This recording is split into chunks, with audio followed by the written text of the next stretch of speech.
What's good, ladies and gents? Welcome to the MKO Pugilism boxing channel where we talk all things box. Remember to like, subscribe, hit that bell notification, put it on all so you get notified of all our latest content on the channel. Without further ado, let's get into this one. So, as all of you may know, you got the YouTube sensation, social media star Jake Paul, who's he's had 3 fights so far. One against a basketball player, Nate Robinson.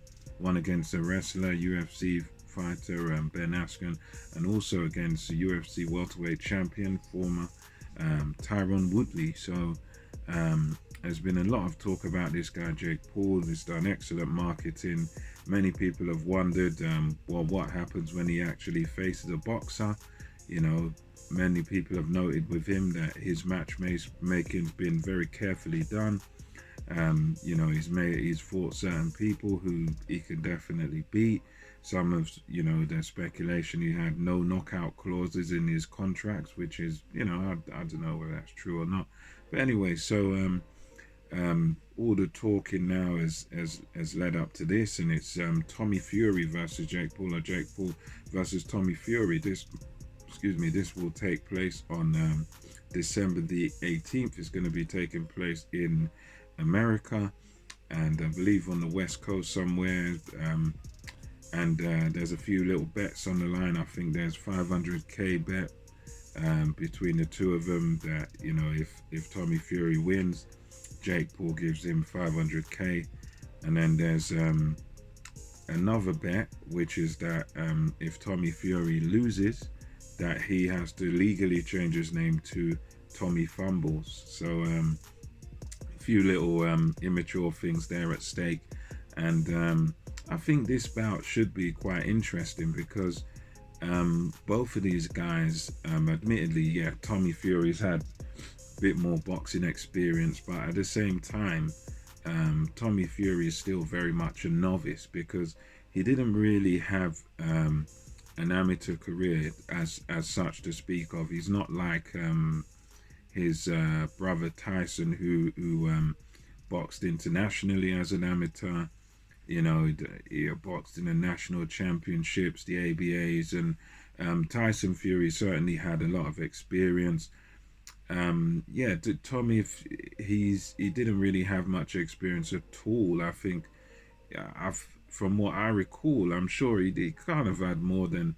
I think he had under 15 bouts as an amateur. He might, don't get me wrong, if I could be wrong on that, but he didn't really have many amateur bouts at all. He wasn't like a seasoned amateur. He was like kind of a novice as an amateur, but obviously he's got the experience of working with his brother and probably sparring some decent guys in his training camps. But as far as who he's actually fought as a professional, as a prospect, he hasn't really fought anybody of note as yet, because they're building him slowly. He's young. So with Jake Paul, he's got obviously much less experience. He's no real boxing experience for him, because all his bouts have been against guys that are non-boxers. So he's got even less experience. But to look at him by the eye test, he looks like he's kind of he shapes up quite good for what he is, which is, you know, basically, you know, it's more or less a non-boxer, just a YouTuber. But for me personally, to look at him, he's a big guy, shapes up quite well. He looks like he's learning to throw the shots quite well. He throws a good right hand and stuff. And yeah, I would say that as a project, you know, as a guy that's, you know, from a guy that's basically done no real boxing, he looks decent to me. He looks good for a guy that for based on what experience he does have. And I think this is one of them fights where you should back Tommy Fury. Tommy Fury should be the favorite, but at the same time, you know, as you sometimes see these things in the amateurs, where you could get a guy that's had no amateur bouts, he's having his first bout, and you could put him against a guy that's had, you know, I don't know, 3 or 4 or whatever, or you know, you put him against a guy that's had 3, and then you might find the boy that's had no bouts can come in and, you know, and beat the guy who's had a couple, who's had 3 or 4 or whatever, but still a novice. It's one of those things that, you know, it's at this sort of novice level where neither one of them has fought anybody. It's I reckon it's one of those fights where it could be quite close, because if Fury's still a novice himself, Fury's still learning the game. He's still young. He's still very inexperienced. So he's got more experience than Jake Paul, slightly more amateur and pro.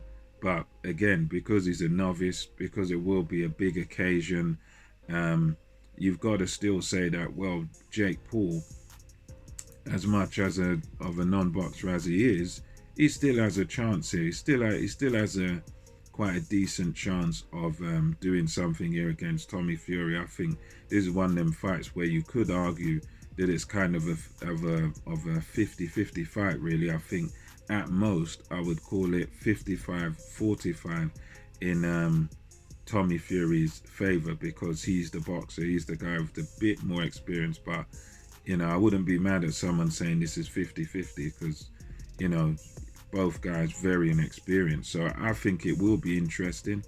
I think this is a fight that will be quite exciting, because both guys, they're young, they're both quite hungry, they both want to do well, they both got big social media followings, and they'll both want to win. Neither one of these guys is going to want to lose. I believe it's going to be on Showtime pay-per-view. And yeah, the numbers for this should be pretty good. Both guys are marketable. Both guys have big fan bases. So yeah, I think this will be should be a good bout. Should be a good fight, because sometimes those are the best fights you get, when you get two novices, two guys that are both proud, both, you know, boastful guys, both cocksure of themselves. So yeah, we'll see what happens. Let me know your thoughts on this in the comment section below, and until next time, it's MKO Pugilism, over and out.